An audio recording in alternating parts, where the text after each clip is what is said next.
Ayan, so hello guys, magandang araw po ulit sa ating lahat. So gagawa ulit po tayo ng reaction video ngayon. Pero this time po is hindi muna tayo gagawa ng reaction video tungkol sa isang talented na Pinay or Pinoy na kumakanta.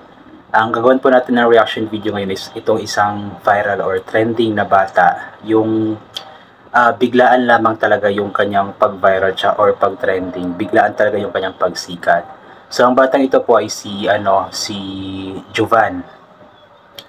Imagine guys, sa loob lamang ng 4 na araw or wala pang isang linggo, simula na mag-start siyang mag-vlog ay umabot na po sa 24.1 million ang kanyang views sa pinakaunang vlog niya at ongoing pa po ang views ng vlog na ito. So nakakatuwa or nakakamangha guys kasi sa lahat yata ng mga vloggers na or mga nagsimulang mag-vlog na hindi pa kilala ay itong bata na yata ang pinaka sumikat ng agad-agad na pagsikat. Imagine, inuulit ko, ilang araw pa lang simula ng mag-vlog siya ay automatic nag-trending or nag-viral siya. So, hindi ko pa napanood yung kanyang pinakaunang vlog guys. Nakita ko lang yung counts ng views which is sinasabi ko nga nasa 24.1 million na at ongoing pa po ito. So, sabay-sabay po nating panoorin ito ngayon guys. Bisaya po ito guys kasi Bisaya siya. And lagyan ko na lamang po ng subtitle sa baba, Tagalog na translation, tsaka explain ko na lang kung ano yung sinabi niya sa pinakaunang vlog niya. So tara po. Mga kabagag na wong, karon kay mag-vlog naman ko, first vlog na ako, magpailaylas ako.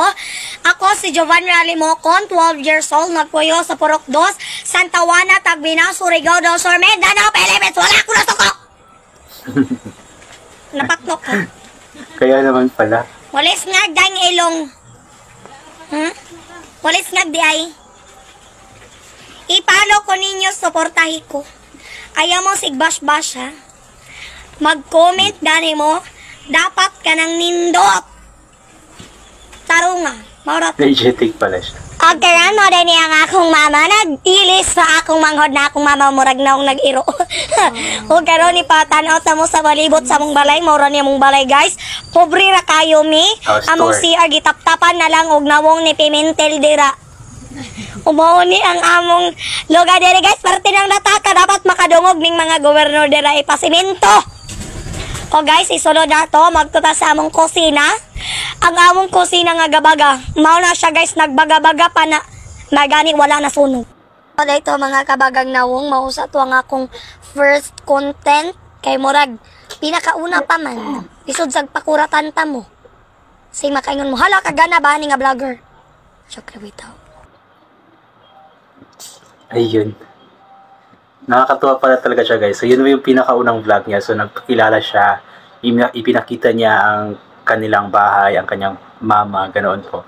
So siguro ang dahilan kung bakit nga ba nag-trending ito guys is because yung genuine na bata. Alam mo yung kung ano siguro siya sa personal is ganoon din yung ipinapakita niya sa kanyang vlog. And napaka-energetic niya, napaka-powerful ng boses, parang singer.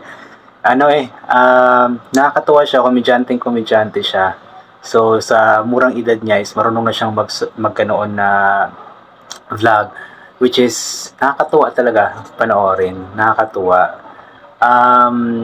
Siguro ang isa din sa factor kung bakit nga ba nag-trending siya is yung kanyang jolly na mukha. Jolly kasi yung kanyang mukha at pinipilit niya maging jolly for the content. Which is, maganda yon kasi napansin ng mga tao ang kanyang ginagawa na pag-jolly-jolly ng mukha. So, congrats sa iyo, Jovan.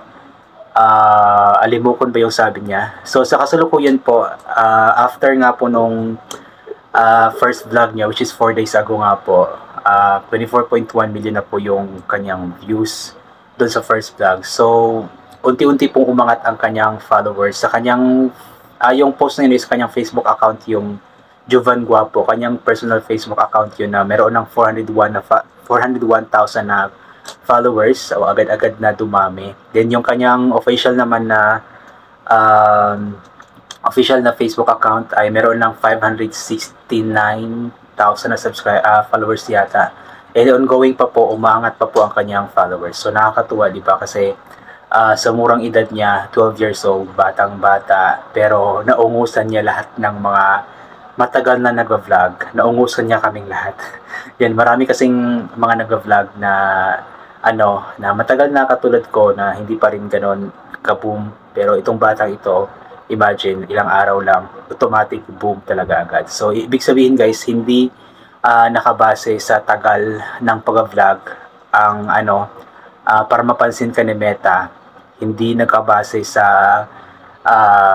hustler ka mag-vlog or kung tawag yan, veterano ka na sa pag-vlog. Nakadepende pa rin talaga yon sa gusto ng mga tao. Kung sa first vlog mo pa lang, katulad ng first vlog ni Jovan, ay magustuhan na agad ng mga tao, ay automatic agad na isa-suggest ito or i-recommend ito ni Meta sa all throughout the Facebook or Meta platform. Kaya congrats sa iyo, Jovan. And aside from that video na meron ng 24.1 million na views, yung iba pa niya mga vlog sa kanyang official account ay meron ng mga million din na views. So merong 2,752,000, 1 million, 2.7 million, 2.4 million, ano pa ba to? Hindi ko makita, 3 million yata ito. Ayan, wait lang. Hindi ko masyado makita. Then 5.4 million, 2.3 million, 2.4 million, 1.6 million, 1.7 million, 5 million, 4 million, 3.1 million, 7.6 million. Grabe, no? Grabe yung pagkasikatan niya. In just 4 days or wala pang isang linggo, yung kanya mga videos ay million na ang views. So, nakakatuwa lang, although masasabi talaga natin na nakakaingit bilang isang content creator kasi sa tagal-tagal na natin nag-vlog ay hindi natin nakuha yung ganoon. Pero at the same time is nakaka-proud, nakakatuwa kasi malaki ang maitutulong ng kasikatan niya ngayon para maangat ang kanilang buhay. Kasi alam naman natin na ang pag-vlog talaga is meron talagang kikita, especially kapag mag-trending ka, mag-viral ka, kikita ka talaga. So malaking bagay ito pa nang sa ganun is bago ang takbo ng kanilang buhay, yung kanilang bahay is maayos, yung kanilang kalsada is maaaring siya na mismo ang magpaayos, hindi na kailangan pa ng gobyerno kung sakaling kikita siya ng malaki. Kaya congrats sa iyo, Jovan.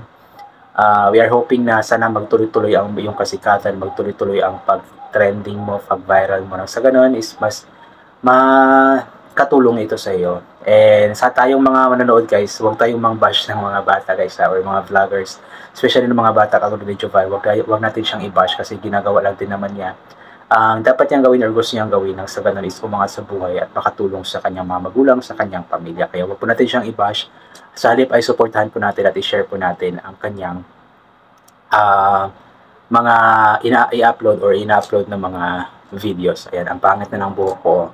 So yun guys, hanggang dito na lamang po itong gagawin ko na reaction video. God bless po sa ating lahat at bye for now po.